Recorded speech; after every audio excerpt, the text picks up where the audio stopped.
పంట పొలము మనకు ఫలాలను ఇస్తుంది, ఆహారం ఇస్తుంది.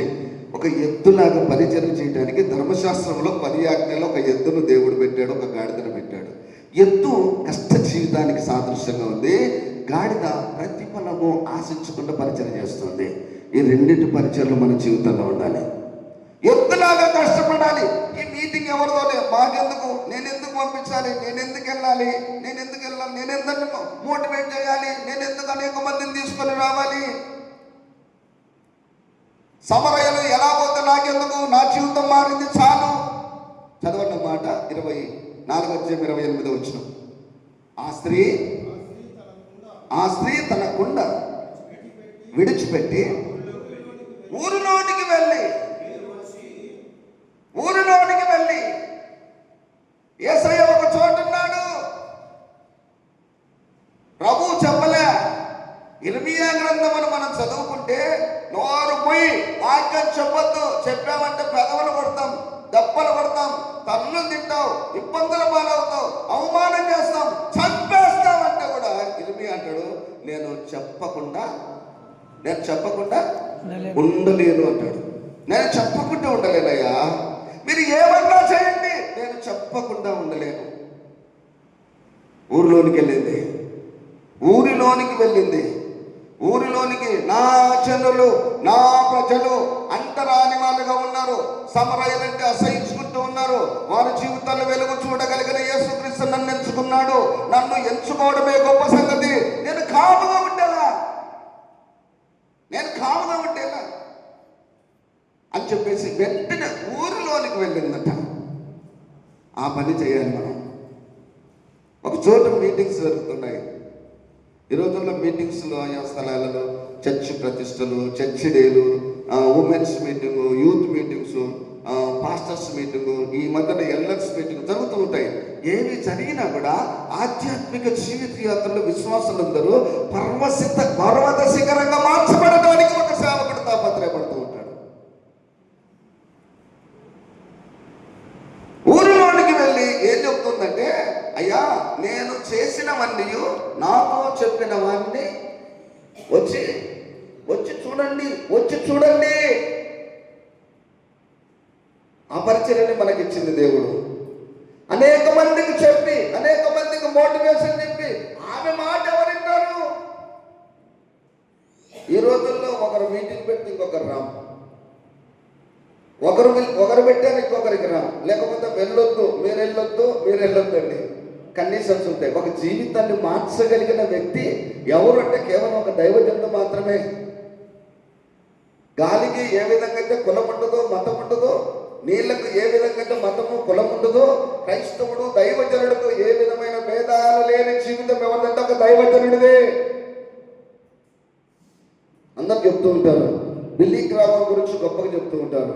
ఆయన ఏమన్నాడంటే, అమెరికా అధ్యక్ష పదవి నాకు అక్కరలేదు, నేను అమెరికాకు అధ్యక్షుడిని అయితే అమెరికా అధ్యక్షుడు అంటారు.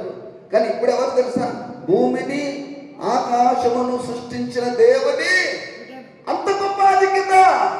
ఇది రెవరెండ్తో సరిపెట్టుకునేది కాదు, డాక్టరేట్తో సరిపెట్టుకునేది కాదు.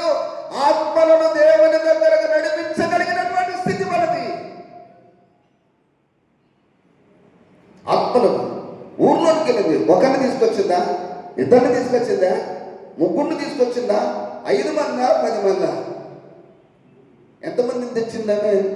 నా ప్రభు నా జీవితంలో చేసిన మేలును బట్టి ఎప్పుడు చచ్చిపోతున్నా, ఒకవేళ ఈయన రాకోకుండా ఉంటే నేను చచ్చిపోతే నరకానికి వెళ్ళేదాన్ని కదా.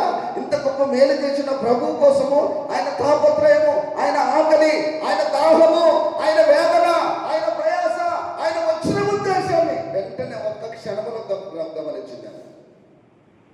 మొట్టమొదటి యోధుడిని గమనించింది, రెండవది ప్రవక్తని గమనించింది, మూడవది ఈయన క్రీస్తు అని గ్రహించింది. ఎప్పుడైతే క్రీస్తు అని గ్రహించిందో ఒక్క క్షణం ఆలస్యం చేయకుండా ఊరిలోనికి వెళ్ళి ఊరి వాళ్ళందరినీ తీసుకొని వచ్చింది.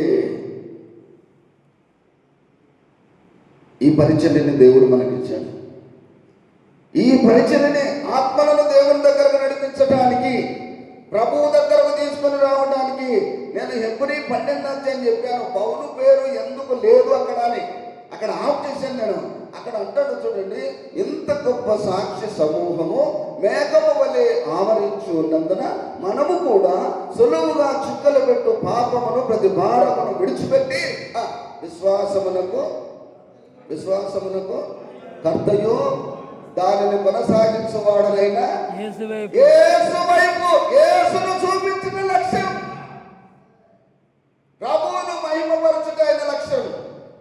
కొరింథీ 11లో చెప్పాడు, నేను క్రీస్తును పోలి నడుచుకున్నాను, మీరందరూ నన్ను పోలి నడుచుకోండి. సవాలు చేసినటువంటి వాడు ఎబ్రీలకు వచ్చేసరికి అంటాడు, ఆయననే ఘనతకు మహిమకు అర్హుడు, ఆయన చూపించబడాలి.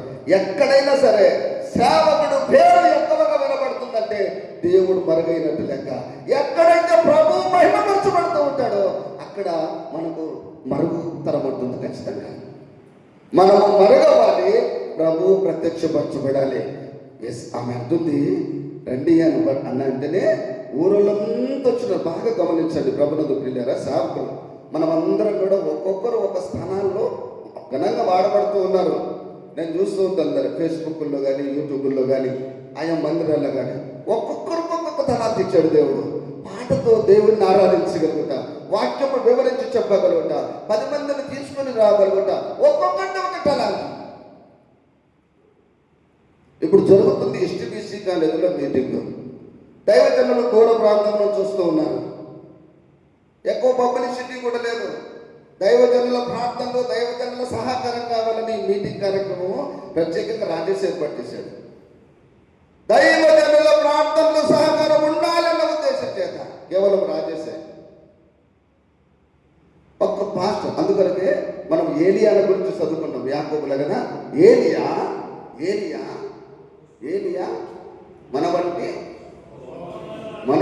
స్వభావము కలిగిన మనుషుడే.